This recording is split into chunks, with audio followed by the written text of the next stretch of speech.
Oh yes, smart move, bro. Thabang, Hi. alright, bro. So I'm just gonna ask you a few questions. Alright. It's gonna be like a conversation. Okay. You don't need to prepare anything or sound cool or sound perfect. Yeah, I'm a bit nervous. I but- can understand. I can stand you're a bit nervous. Okay. So how long have you been at BRC now? Yeah, no, to date it's 12 months now. Today. Yeah, 12 months. Yes, well done, brother. Thank and you. Is this the longest you've been sober? Yo, this is the longest ever since I've been sober. Okay. Yeah. Previous rehabs, can you tell me more about Yo, them? okay. This is my third and final. Nice. Yeah, my first one I went to a rehab. It's an average class. I was an average class rehab. That was a 6-week program. Short term, okay. Yeah. So I went through that. Yeah, I felt ready. Came out. Arrived home, put my bags down. Everybody's happy. They're giving me money to go buy clothes and phone. So I bought everything else.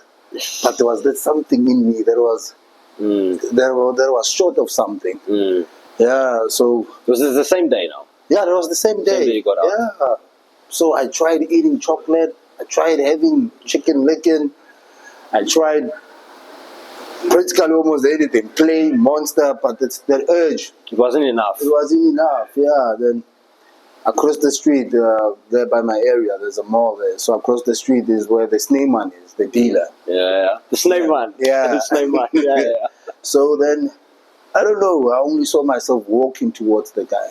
I was shaking. Yeah, then I bought a bag. It's like you subconsciously made the decision. Yeah. And you can't stop yourself. It's couldn't. like you're seeing yourself going to do it, but you can't stop yourself. Yeah, so I relapsed. First day now. First day. This was Yeah. after a short-term rehab. Yeah. So, okay, if I may ask you then, what makes you think this time is different? Actually, this time the difference is that I didn't give myself chance to heal. Okay. Yeah, to deal with my fears and deal with my problems. That time now. Yeah, so it was sad for my family actually. It killed them. Yeah, because I went home 4 days later. Yeah, so it was. Yeah, it took a toll on me. The family trust, everything that they believed in, thinking that maybe this will help. It didn't. All the money wasted. Investing in me. Of course, man. Yeah, then I hated myself for that. Then I smoked even more. You went after the 4 days now. Yeah, I smoked even more then. Yeah, then told myself, you know what, it's going to be okay. But I was still saying that, going to buy a bag. It's amazing how our minds will tell us all these lies and we'll just continue doing it in spite of the facts, man. All right, and what would you tell someone that's scared of going to rehab? Like that person then, like if someone's watching this video now, someone out there, if they're scared to go, what would you tell them? You shouldn't be. Okay. You know, recovery needs you to be self-aware, and that takes practice. As we know, we were not addicts in one day. So what we learned can't be unlearned. It's about how serious and painful your active addiction life was. So, bottom line, it's about you claiming back your God-given gift of life. Yeah. Yes. So sometimes you have to take that leap. You have to take that hope, and you need faith to push you through. Because without it, trust me, you'll be going in and out rehabs. Yeah, and then it's sad when you have to see your family fall apart because of you. Yeah, so there's been a lot of conflict. Yeah, and I was staying with my daughter, so every time she would see me, always high, didn't have time for her. Yeah, then it happened. She got pregnant, and she's 17. Oh, Yeah, then I wasn't there. I was there, but I wasn't there. I understand. Yeah. Then she dropped out of school. Yeah, then I hated myself even more. Then I stayed at the streets. Of course, man. Yeah, then I will lie to people saying that I don't have petrol money. I don't have a car, by the way. Yeah.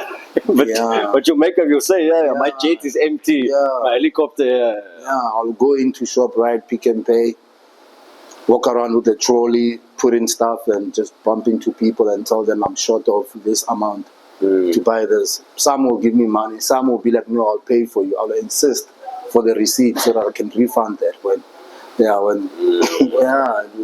was sad.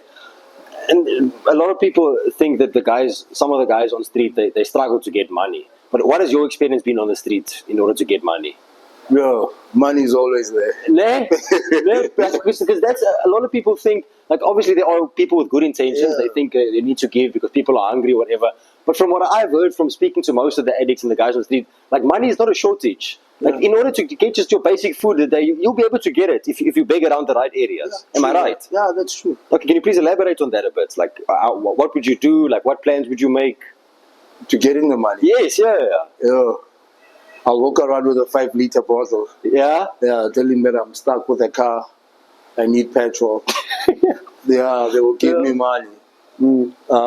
Sometimes I will just walk up to people and just tell them that I came here, I'm stranded. I came here for an interview. Apparently, it was just a scam.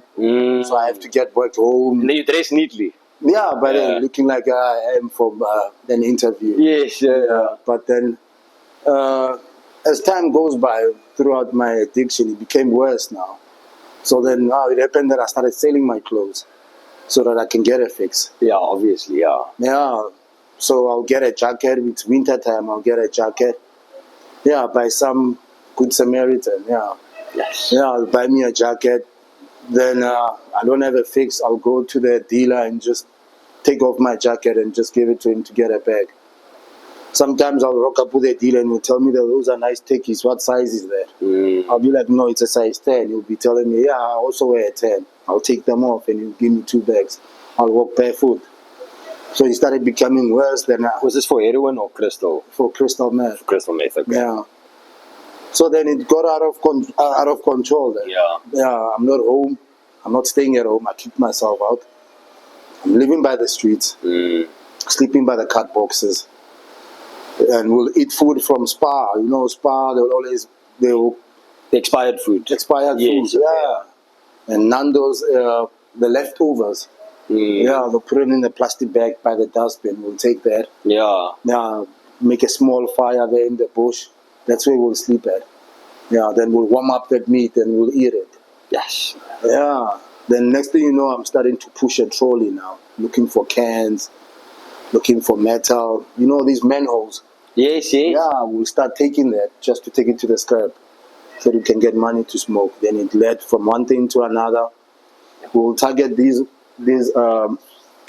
empty houses. Yeah, where the people will just put curtains over. Yes. But the house is empty. Yeah. We'll walk around, then we'll notice that, no, it's been several days. This house is always, there's never lights on at night. We'll go in, strip it from its copper or its copper wiring. So, and you notice this between the first few days of them not being there.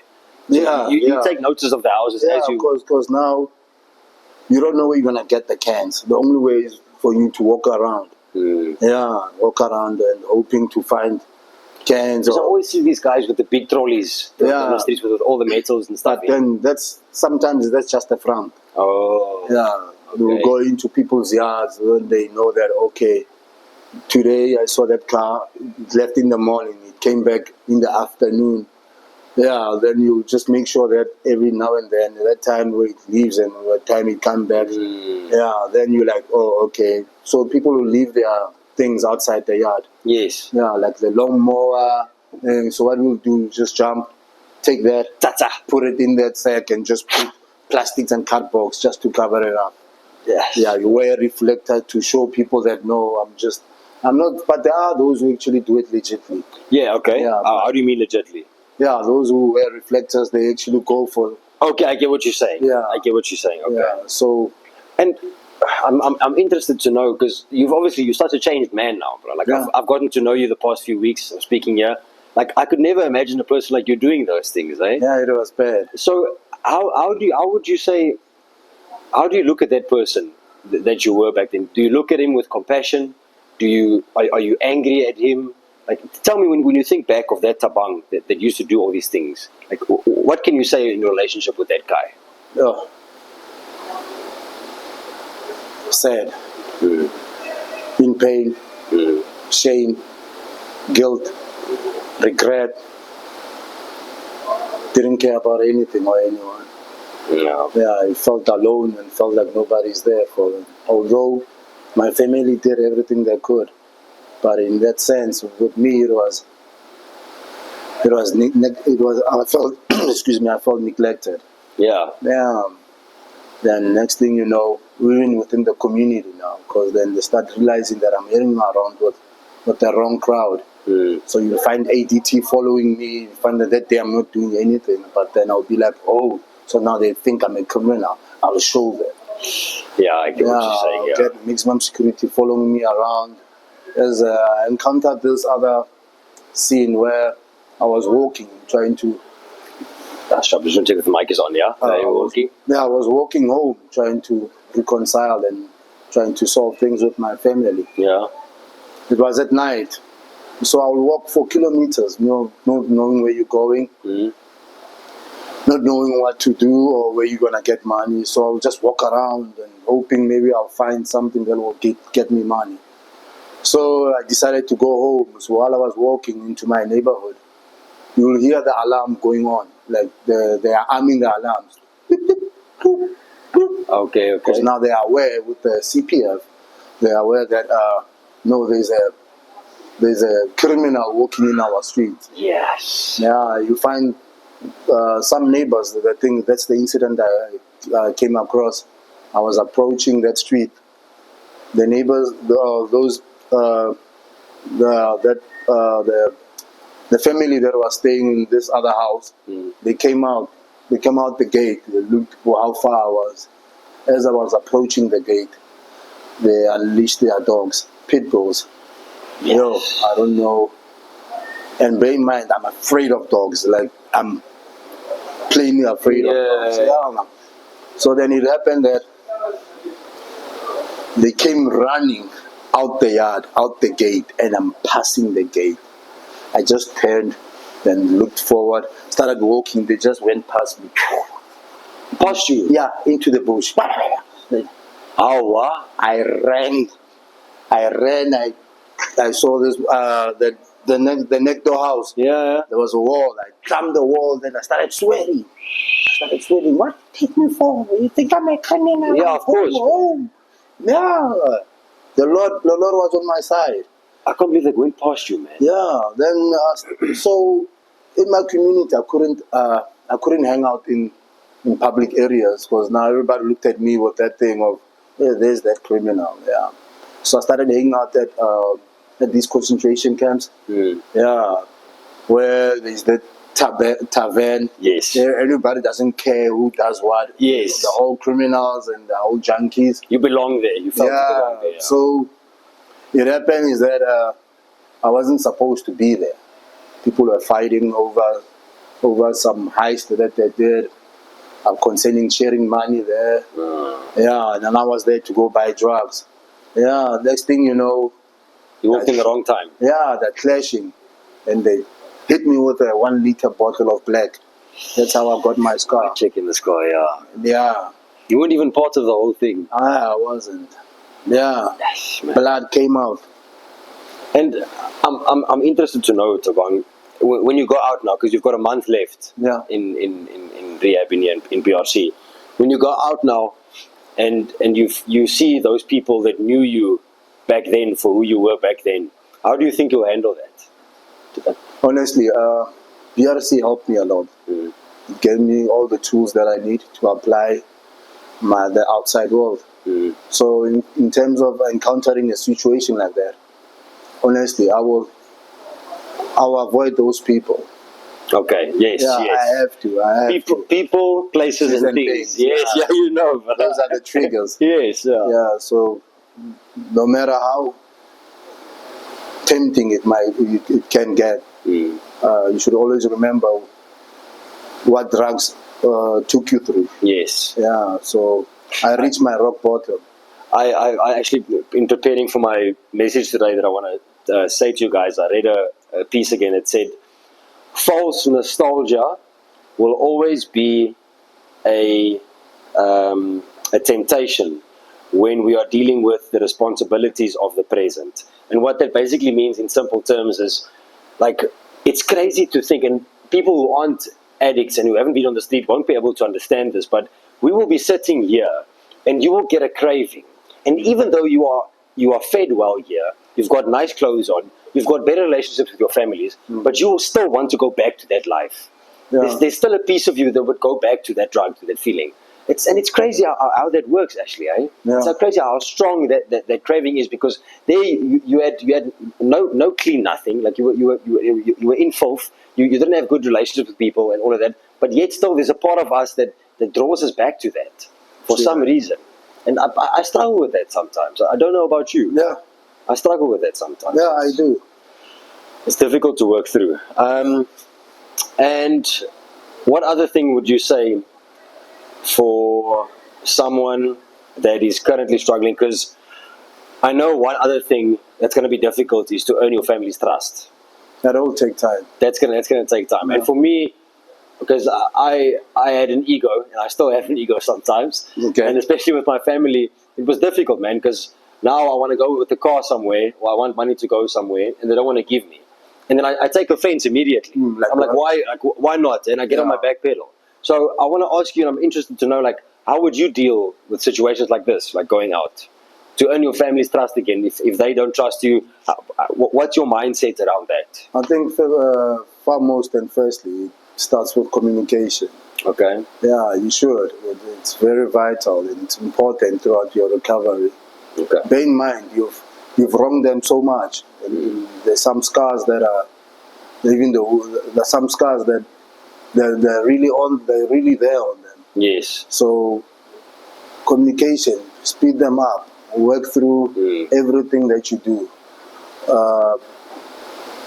If it comes to a push, you're going to the shop, say it, I'm going to the shop. Don't just walk out. I You understand. come back, they're like, hey, what happened? And especially sometimes with the car issue, that they just say, they borrow you the car, you go to the shops, and that thinking by an hour you should be back. Then an hour passes and you're not back. They're like, oh, there he goes. Yes. He started to his old self. Yes. Then you call, sorry guys, I had to go past somewhere, it was unexpected. Then work with them. You have to. Because at the end of the day, to gain that trust, it means you have to be transparent with everything. Yes. You have to. And you shouldn't take anything personal. Bear in mind, you really did hurt them a lot. Yeah, so go step by step with everything. I love the word that you use, transparent. Transparent now, because I always say in my talks as well, the opposite of addiction is connection. Like, while we were in active addiction, we couldn't connect with people. Yeah. We couldn't be transparent because there was so much guilt and shame inside of us. So it was difficult for us. So that's something I had to relearn. And it was so beautiful for me to sit across from you and to hear that, man. Like, coming from the street, Hey. all these things that you were doing right now, Yeah. now you are humble enough, you understand enough to listen. I need to tell my family when I'm going to the shops what I'm doing with my money. Even though I'm in my 30-year-old man. Exactly. Yeah, even though I'm a 30-year-old man, like, I need to do these things. And that's the difference between people actually getting recovered and people relapsing. Because it's pride. I think it's pride that takes us back, man. I don't know about you. Yeah, it is like that. Yeah, so, excuse me. Yeah, so in other words, what I would say is that, bottom line, you know, the Bible. The Bible kind of like brought this light upon my dark path and journey. Yes. Yeah, so then I didn't take it as a curse, because I believe that nothing grows that doesn't go through darkness. So then, Nothing grows that doesn't go through darkness. Yeah. Okay. So in this way, some things we have to go through, especially if the Lord wants you to be closer to Him. Because when you're having when life is good, then some people tend to forget about the Lord. So this place taught me about prayer, taught me about the essence of giving your life over Yes. to the care of God. Yeah, so it started unfolding upon my life, and realizing that I never had Jesus in my life. Yeah, so I received Jesus. I received my saving. He rescued me. Can you remember that time around when that happened? Was it here? Honestly, to tell you the truth, I got stabbed. Yeah. Yeah, multiple stab wounds. Okay. Yeah, I was supposed to die that day. I don't know if I can open up my chest. Yeah, go for it. Yeah, Go for it. Show us the deeds, bro. Just leave the pants on. Yeah. Okay. All right, there I see. Yeah. Yes, bro. It was a 7-star knife. It went in, came out, went in again. All because of I didn't want to go with the criminals. Just button it up again so the mic is up top there. I'm sorry for that. No worries. Yeah, so You don't want it to go to where? we were supposed to go to some house to do housebreaking. Okay. Yeah, I don't know what happened that day. I was like, no, man. Something in me. Yeah. It was like, don't go. So I didn't want to go. So then we started clashing, because everybody has to play their part. Yeah, then this guy one of the guys that we were with, he just took out the knife and saying that I want to sell them out. Why am I deciding on the day they were supposed to go? Of course, yes. Yeah, so while they're going, I'm setting it's a trap. Yes. Yeah, so we started arguing. God, bear in mind, with drugs, you're filled with rage, short-tempered. Yeah, so I started fighting with that person. Then took out a knife. Then yeah. Oh, you got the wounds here as well. Yeah. I've got also one. Yeah. Yes. Yeah. Yes, man. Yeah, check. Yeah. Yes, dude. Okay. So so that's the moment you knew that something else saved your life. Then. Yeah. But I'm interested more about to know how you learned more about him here. Yeah. And what has that meant for you here? Because I know with my addiction, I felt alone all the time. I felt isolated. Yeah. But as I started drawing closer to God, that started to change in my life. So I wanted to hear more about that of you here. Yeah, I'm coming there. So okay. Oh, sorry. Yes, yeah. So then I was bleeding there. We are next to a bush. Yes. No one, bear in mind. The houses are far for anyone to spot me. Now, as I'm bleeding there, I passed out. I woke up, I'm in hospital. I don't know who saw me at that time of the night. It was about 1 a.m. Yeah. So then I woke up, fine. They had to take me to theater. They had to open up my belly, put in the camera through, because the knife went as deep as my intestine. Internal bleeding. Yeah, so they had to op me there. Yes. Yeah, so I went home. Then cops came at my house. Yeah, I was surprised. They're like, no, my name was mentioned at a housebreaking. The community caught those guys, and they took the law into their own hands. Yeah, so now the guys are in jail. Apparently, I was there, but I fled. I was like, no. Yeah. I'm coming from a stabbed wound. Yeah, of course. Yeah. So then I started realizing that, okay, what is this that's really happening? Why?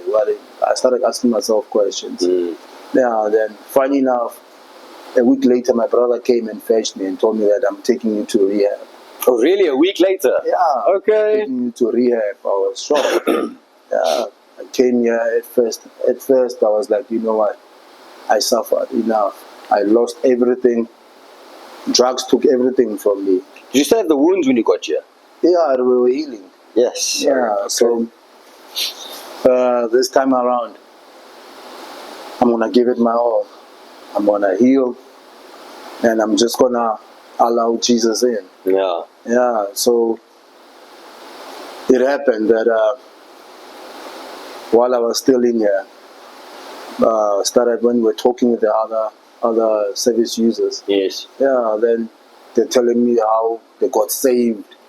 So you started hearing their stories.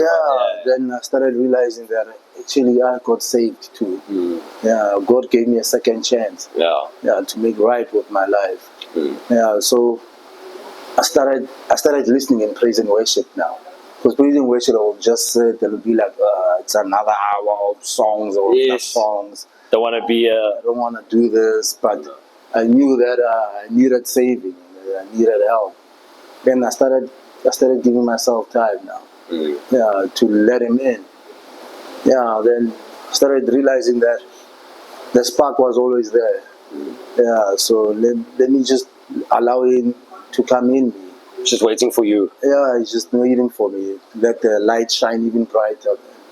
Yeah, then there's definitely a light in you now. I can see that. I saw myself actually. Yeah, I've got this. I'm full of life in my face. Yeah, because I came here wearing size 13 to 14.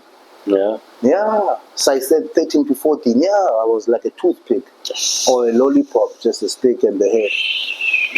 Yeah, lollipop. Yeah, yeah. So then my family started calling now. Started receiving calls.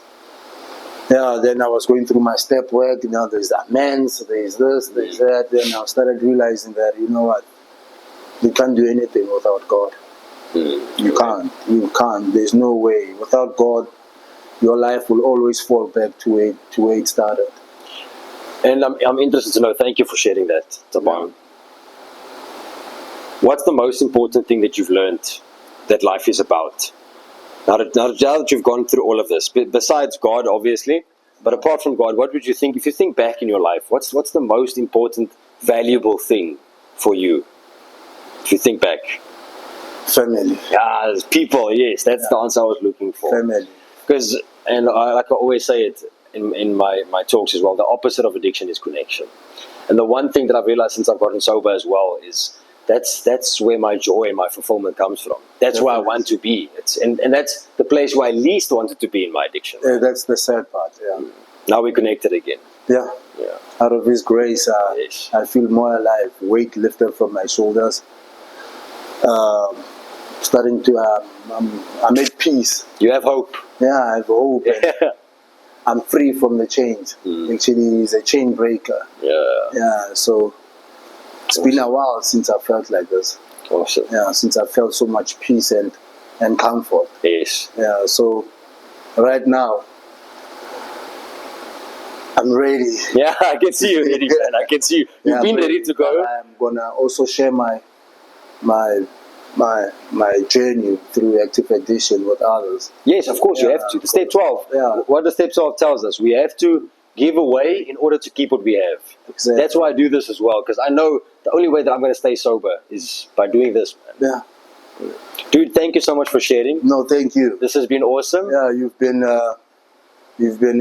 much of a light in here. Yeah, and thank you for that. Actually, you remind someone that, you know what, you're still on the right track. Thank you. Sure, Thabang. All right. Oh, wait, brother. Hey, you smell good. All righty. It went well, eh? Yeah. That was